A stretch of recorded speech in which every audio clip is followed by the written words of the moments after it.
I first met him in the early 80s in a Chinatown of urban Java. He didn't want his real name or address revealed, so we called him DJ for Dynamo Jack. He was only a healer, he said, but he did direct a powerful energy generated from his own body into his patients.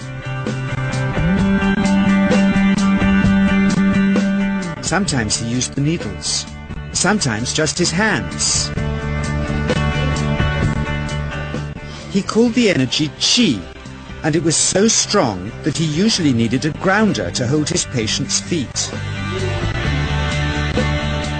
For years we followed him around Java on his healing rounds, pleading to be allowed to film him, but he always refused, saying his powers resulted from a type of meditation with an ancient tradition of secrecy. It was only when my brother Lorne was suffering from a serious eye infection that he finally allowed us to film him in 1987. It was nothing like any acupuncture I'd ever had. I was getting really powerful electric shocks and couldn't control my movements at all. Yin yang, positive and negative, you know. And my positive from here and my negative from here. And we meet together, this can get like electricity.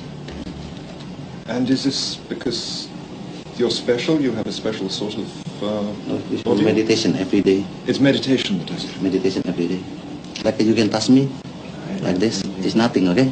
It's my burn. Just like this. For our sound recordist, it was also a shocker.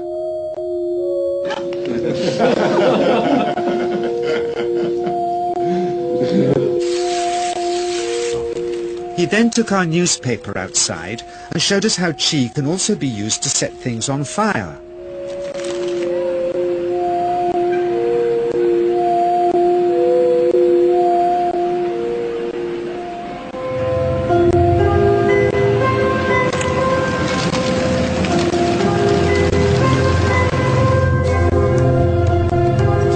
When he heard we'd shown this footage in public, he was very upset and refused all our future efforts to contact him again.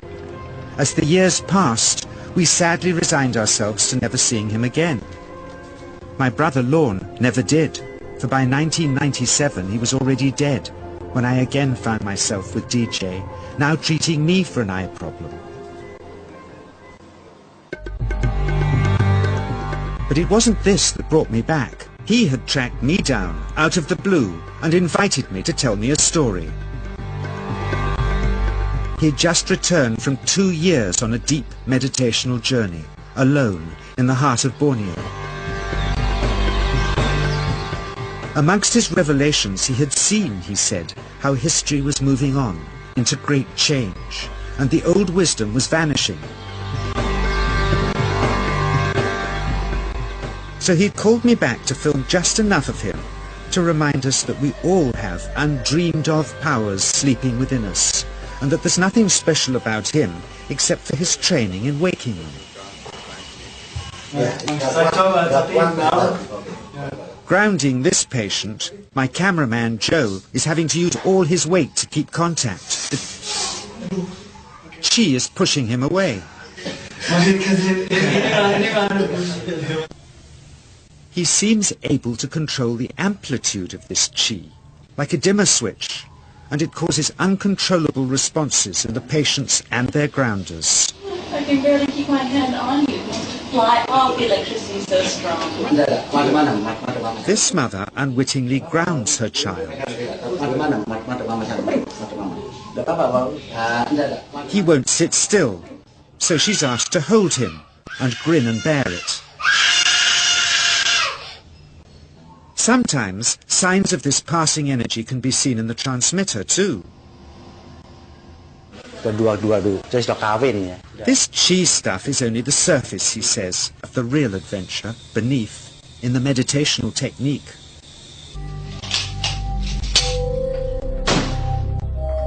Projecting chi from the palm of the hand can also be used to resist rifle pellets, he says.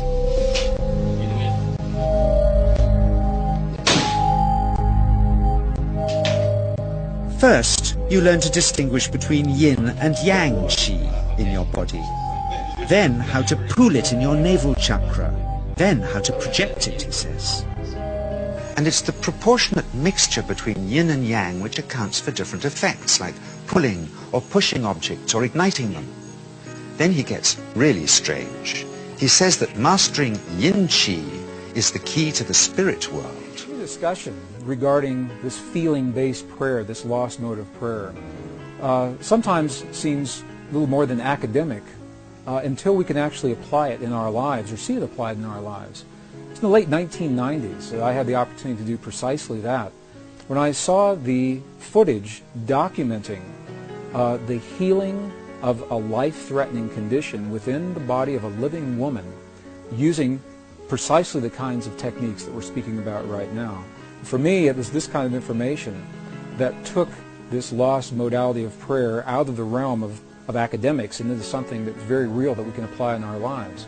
I had the opportunity during that time to see some video footage of the healing of a 3-inch diameter bladder cancer inside the body of a woman who, by Western medical standards, had been diagnosed inoperable.